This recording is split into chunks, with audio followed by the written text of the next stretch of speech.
Thank you, Speaker. I also rise to address the Bail Amendment Strengthening Bail Conditions Bill 2024 introduced by the member for Malvern, the Shadow Attorney-General.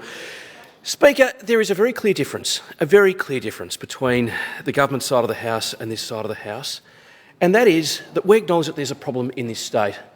The government have quite frankly got their head in the sand on this issue. They've got their ears closed off, their eyes shut.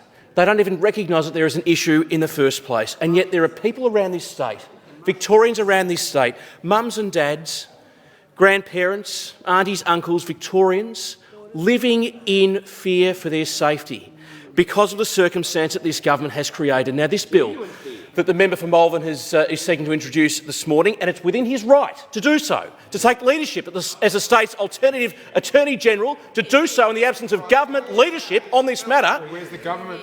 And the government is absolutely missing, Speaker. The government is absolutely missing. It is true. It is a matter of fact, not conjecture, a matter of absolute fact that in March this year, this government weakened this state's bail laws.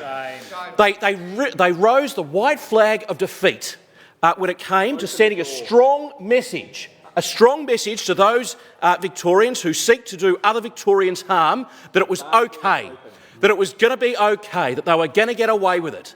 Victoria Police, Speaker, are fed up. They're absolutely fed up. They are doing, and I'll put this on record, they are doing a very, very good job at catching the criminals. People on this side of the House, I'd expect people in this House generally, respect the job the Victoria Police are doing, deeply, deeply so.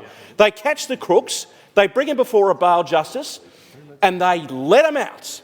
And before we know it, they're out again, re-offending, wreaking havoc, wreaking fear in our communities, and don't we know it? Right. Look, Speaker, I could speak, but I prefer to use the time I have remaining to read into Hansard emails received from some of my constituents. An email received from David. I attended from concern a recent community safety forum with the amount of house invasions and aggravated burglaries occurring. In fact, a neighbour of mine has suffered 2 episodes in the last 12 months or so. Property was stolen, including a car and then a replacement car. The occupant family of mother and 2 teenage children are living in terror of a third event, so much so that they have relocated and the house is now on the market.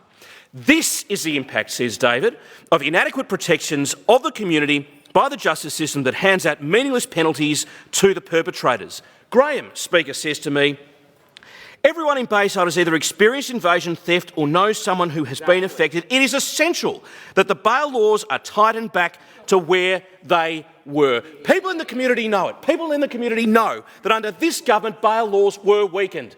People know that under this government, criminals have been given a big fat green tick to get on and wreak havoc and terror in our communities, inflicting fear on innocent people, and it is just not right. It is just not right. What will it take for this government, Speaker, to actually recognise this circumstance in Victoria and do something about it? Now, yes, it is true.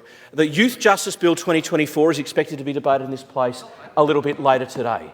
But the Youth Justice Bill does nothing to strengthen our bail laws that were weakened in March this year by this Allan Labor government. The first priority of a government, Speaker, the first priority of government should be the safety and security of citizens. Not just their personal safety, but their economic security as well. But in this case, they have gone absolutely wanting. They have no plans to strengthen bail laws in this place, and in the absence of leadership from the government, the member for Malvern seeks to introduce this bill. Now, if the government actually wanted to hear the concerns of the community, actually wanted to act upon the concerns of the community and recognise that this was a problem, not just in my part of the world, Speaker, but right across our state, in regional Victoria as well, then they would. They would allow for this bill to be read. They would allow for this bill to be considered. But no, instead they've got their head stuck in the sand, whilst Victorians right around this state are living in fear. Speaker, I could think of nothing more important for this parliament to be doing today than doing everything we can to keep our community safe, to send a strong message to each and every Victorian that this parliament takes their safety and takes their security as a point of highest order. But I suspect, Speaker, that this government will not allow that to take place, and bail laws will continue to be weakened. Member for